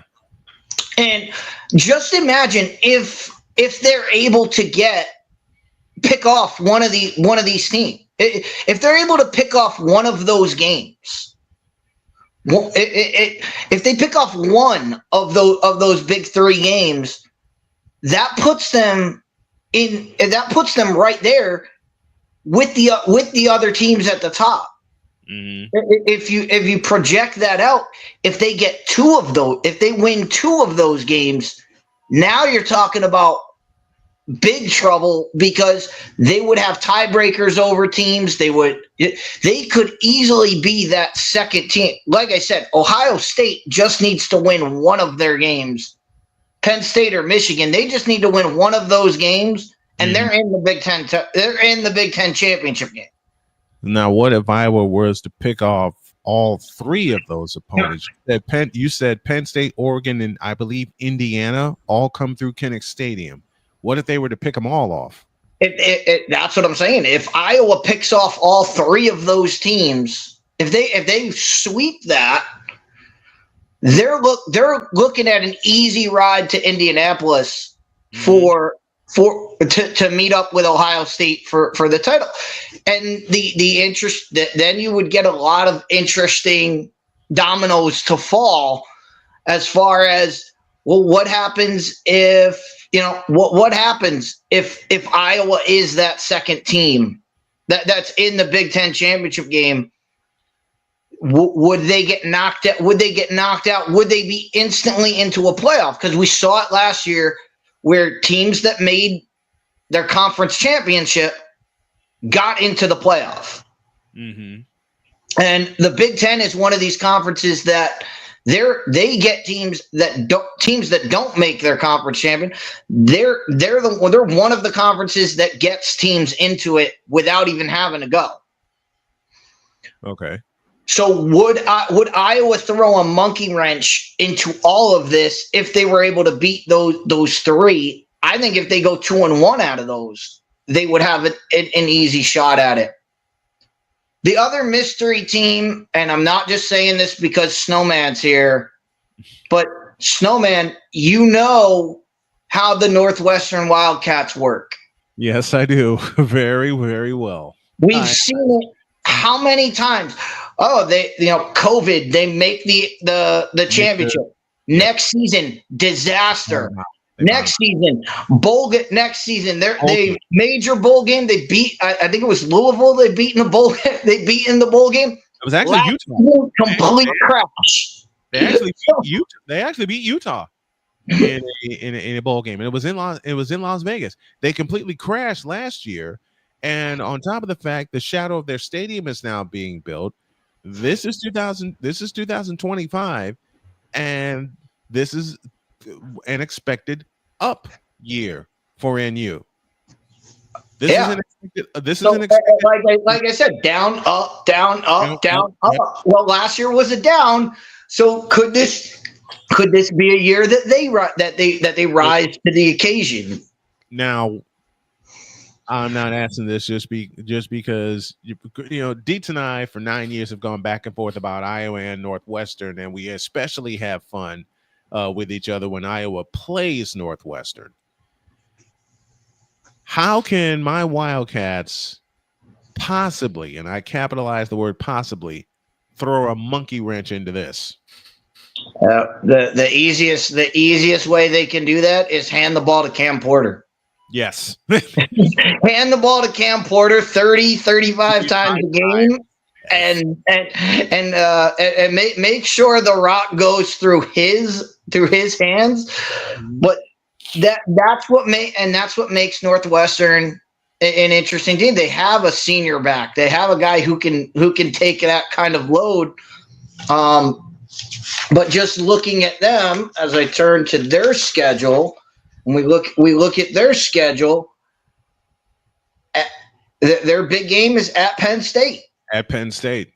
At Penn State and home against Oregon. Mm-hmm. And we're gonna find out all we need to know about them very early on. And week 3, Oregon comes to us. Yes. Evanston. And then later on, we go to Beaver Stadium. We go to Beaver Stadium to play them. One thing I question about just about the way Northwestern has done their schedule, and at the end of the season, they play Michigan and Minnesota, but those games are at Soldier Field. Mm-hmm. Why isn't the Illinois game at Soldier Field? That's Good a great question. Like, why Michigan and Minnesota? That's what I wanted. I look. That's what I want to know. As much as I dive into Northwestern, I can't explain this schedule. I can't, because usually Northwestern and Illinois do play at Soldier Field. They played it every year, unless the owners of Soldier Field, which is the Chicago Park District, decided to throw a monkey wrench into that. They start at Tulane, then they host Western Illinois, then the big one with 7th ranked Oregon on September the 13th. Then they host. This is a 4-game home stretch for Northwestern when they host Western Illinois, Oregon, UCLA, and Louisiana Monroe. So they get 2 Big Ten opponents. The only one they need to concern themselves with is Oregon, because Oregon was a playoff team last year. Then after they host Louisiana Monroe, this is the big one on October 11th when they go to Penn State, and they won 2 of the last 3 times they played in Beaver Stadium, but Penn State has a whole lot of people coming back and Northwestern does not. Then they host Purdue, and my wife is not going to be none the sadder if they blow out Purdue. Then they go to Nebraska, and then they got to go to Southern California. What? Yeah. Who made this up? The schedule makers, it makes no sense. The only thing I can think of is maybe because that's late in the season, that's when the renovations are going to be kicking into high gear. That's what I'm thinking also, because they've blown up Ryan Field, because they're on the road for like 3 games in a row, and then they're supposed to come home, but they're playing at Soldier Field for the next 2, and then at Illinois. So I'm assuming that they're scheduling the stadium demolition then. Yeah, I'm guessing those last 3, because this is the second and final year of the renovation of Ryan Field, and that entire part of the campus. So they play Michigan at Soldier Field, which is going to be a full house. They play Minnesota at Soldier Field, which is going to be half a house, because this is Minnesota we're talking about. And then they go to Illinois. And this is the first time I'd say in about 20 some odd years. Matter of fact, it was the first time since 2000 that NU and Illinois, or maybe 2002 or 2003, that NU and Illinois have played on campus. Yeah. That was because usually that game was either at Wrigley or at some big catch, and maybe that has to do with the fact that Illinois had a 10-win season last year, so they want to get this game back to being on campus. They want to get that last game to be a big game. Mm-hmm. The other team to really look at, and nobody's really bringing an eye to them, but we could be talking about them for a long time during this season, and that's Nebraska. That's where I went next. Because they have Matt Rule. Matt Rule has done a great job of building that program, but now Dylan Raiola is now ensconced into that team. Mm-hmm. Last year, his freshman year, was getting his feet wet. Now he's established. We've seen what he can do on the football field. Matt Rule can now use him in interesting ways. We know Matt Rule can coach up from his time at Baylor, from all the stuff he had to rebuild at Baylor. Now he's rebuilt this team. But again, the schedule, they don't play anybody until they don't get anybody really tough until the last 2 games of the season. So they could fill up their roster, and then it's at Penn State and Iowa to finish off. They could be sitting there in one of those spots. And, you know, if they're undefeated in the Big Ten, if they're undefeated in their Big Ten and they somehow go to Penn State and beat Penn State, well, now they've got a tiebreaker over Penn State. Should Penn State be in that position? And they don't have to play Ohio State. They don't have to play Oregon. They don't have to play they don't have any of these other trips up their sleeve. So if they navigate their schedule, they could be looking at, well, they're the only team left. Mm-hmm. And that's the problem with these big conferences is it's going to come down to tiebreakers like it did last year. That's how Penn State got into the Big Ten championship game. Mm-hmm. Even though they lost to Ohio State, they still got into the playoff because that was their only loss, was Ohio State. And Ohio State suffered the 2 losses that they did. Mm-hmm. So that's why the Big Ten, it's very interesting. And, you know, the Big Ten won. We talked about it with the SEC. The SEC has come out and said, we need to change. If the playoff expands, we need guarantees for everything. The Big Ten said nothing. They have said nothing. Why? Because they won. Because their team won the national championship. Mm-hmm. So they don't care. The Big Ten is like, yeah, we don't care. We won. It'd be nice if they carved out something for us, but we don't need it because we won. We won the whole thing. Oh, it's going to be an interesting season in the Big Ten, and Dietz is going to ride shotgun with me, along with the dog and Victor and our buddy Chris Simpson. All the boys are coming back for what's going to be in an amount to our first full season of college football. Mm-hmm. And Dietz, I love you very much. Thanks for coming on. Thanks for this deep dive into the Big Ten. I'm looking forward to the season with you, buddy. Absolutely. And we'll be back later in the week if Snowman will have me, and we'll preview the first game that matters, of course, this Saturday, Kansas State, Iowa State. Iowa State, yes. And we will have that one. We'll do a deep dive preview with the entire college football crew. Thank you, Dietz. And more scheduling fiasco as they take 2 of the best stadiums in college football and say, you know what? Let's play this in Ireland instead. Oh. Yeah, exactly. Yeah, I know. Thank you, Dietz. Appreciate you, buddy. All right, have a good one, guys. Passionate. Come after me. I'm a man. I'm 40. Unflinching. Let's go back to losing. Parking was easier. Unrelenting. They're not going to keep him off the field tonight. Totally. This one has a chance. Dietz.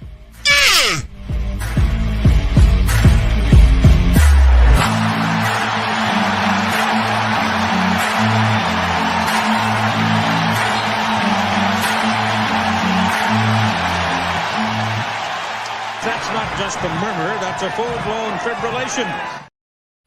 And the cuteness level has gone up. Yes, it has. Way up. She's back. Hello. You missed all the fun earlier. All hail the cute queen. I'm just gonna say you can't blame me for that. I was kind of stuck having to help my mother with some things. Oh, well, you know why you missed all the fun? I hate you. That's just Jen. It is you. Snowman, I literally just got back from a weekend away, okay? You gotta cut me some slack. You gotta cut me some slack. I spent my weekend taking out all of my energy at Blackpink, okay? And you're well, here. Jen, we did. We're not cutting V Shoujo any slack, so we're not cutting you slack either, ma'am. Not We've been laying into them deep today. Vic. You've been lighting into V Shoujo and Gun Run the entire show. I mean, come Vic. on. We Are missed you seriously even for comparing 4 me days. to V Shoujo and I didn't Gun compare Run? you to V Shoujo. I said we're not comparing giving you any anything. slack. We're not. But We're not here's the comparing thing. anything. Here's the thing. What do you expect us to do? We missed you for a whole 4 or 5 days since, what was it, Thursday? I went away early Thursday morning. Yes, you went Thursday morning, so Thursday. Friday, you were screaming your head off because of Blackpink. Saturday, And I was Saturday. playing Squid Game. Playing Squid Game, and then Sunday. Sunday was my long journey home. And my friend decided to stay over for another night, and we finally finished Split Fiction. And finally, it's Monday, and you're finally back. Yes, we're going to be calling you cute. We're going to give you all the mess because we have to make up for lost time. Speaking of lost time, I'm going to close this up with a little teaser with this.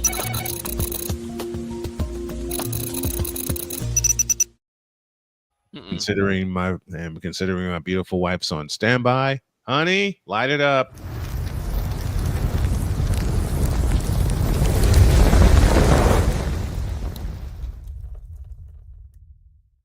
Thing cooked. Give me this. What's the wife about to say? Dear WNBA. Oh no. You messed up royal. Oh boy. And I will tell you why after what I saw yesterday and what I've been witnessing all season. You need to pay your officials better, but you also, and the caveat is you need to train them better. You need to send them to NBA official school because with some of the calls I've seen throughout the course of the season have been, well, in lieu of me swearing, abysmal, wrong, stupid, and just plain awful. So much so that the biggest reason for your growth in the last 2 years has been sidelined the last 13 games with a right groin injury. And in case you don't know, and I plan to do an expansion of this a little later on today, and in case you don't know, WNBA, we never elected Caitlin Clark the GOAT. We never said that. We know she's the reason your needle's moving. We also know she's the reason your needle's dropping. Knowledgeable fans know who moves the needle when it comes to sports. Michael Jordan, hello. Larry Bird, hello. Magic Johnson. It sure as hell ain't LeBron James, and I'll say that to my dying breath. As far as the WNBA goes, have they had stars in the past? Absolutely. They have stars now, too. The entire time. They have stars now. Nafisa Collier. Okay? Asia Wilson, Paige Beckers now is coming into her own. Defensive Player of the Year and MVP possibly in the same season. Sabrina Ionescu. Of course, you mentioned Sabrina Ionescu, Asia Wilson, Paige Beckers has come on lately, okay? And Beckers is fighting for the Rookie of the Year award. But the biggest problem is you don't have number 22 on the floor. And that conspiracy started the moment she came into the league. And I can tell you one game in particular that still has me heated. There was a game against New York. The Liberty. Where the Fever had a chance to win the game. And as Clark received the pass inbounds, Natasha Cloud stuck her elbow in there, committed a foul, and it was not called. The Fever have been walking around with a target on their back, and yesterday showed that and then some. Now, I'm still out of breath because the Fever came back from 21 down and won the doggone thing. But to say that the W needs to do better by their star of stars is an understatement. And they need to do better by their officials and their officiating. That too is an understatement. As I've said before, and will continue to say until they correct the problem, and they're heading toward a strike, by the way. they're heading toward a major dispute because the players rejected a deal that could have quadrupled their salaries. Why'd you do that? You got to grow gradually. You can't expect all the money at once because what are you going to do with it when you get it? How do you go up from there? How do you improve from there? You don't. They're not worried about that. They want to be paid like the man right now, and not realize there's a gradual growth to this. Dear WNBA, as I've demonstrated many times over, this is the bag. This is your bag. This is you fumbling it. Any questions?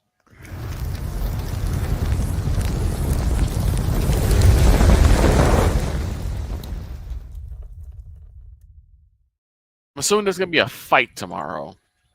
I'll have more on this later, but that's the bottom line because Snowman says so. That's my take. What's yours?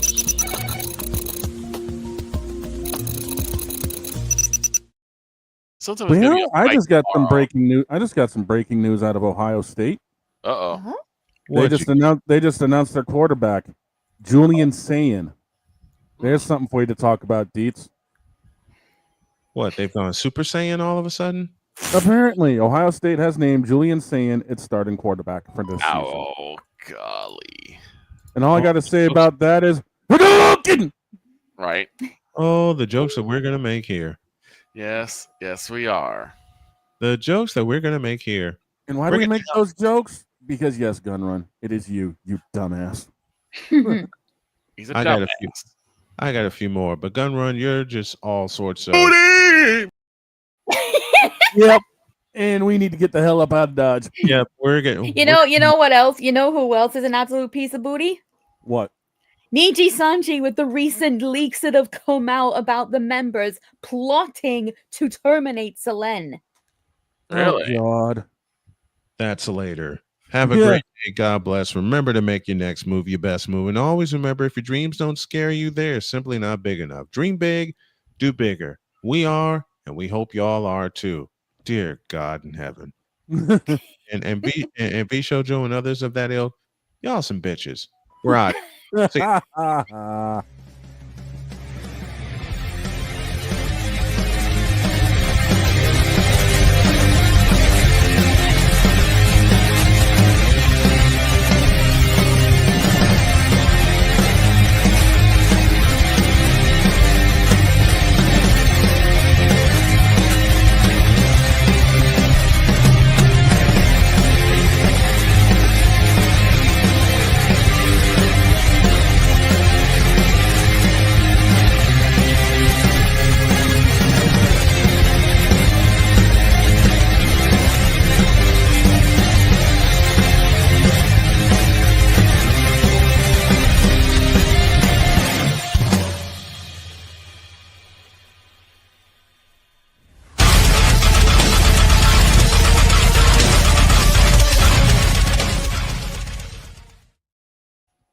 Why do we make all these jokes?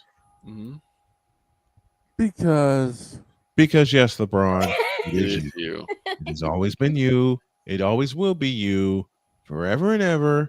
Amen. God, I missed you guys. _Yoso. Follow this cutie on Twitch. She'll be streaming later. See ya. No, come on. Oh, and wait till y'all see one of our openings. I think Jen is done. No, my camera's just decided to not work. Oh, for God's sake. I gotta reset We're out it. of here. See We y'all. out. Follow on Twitch.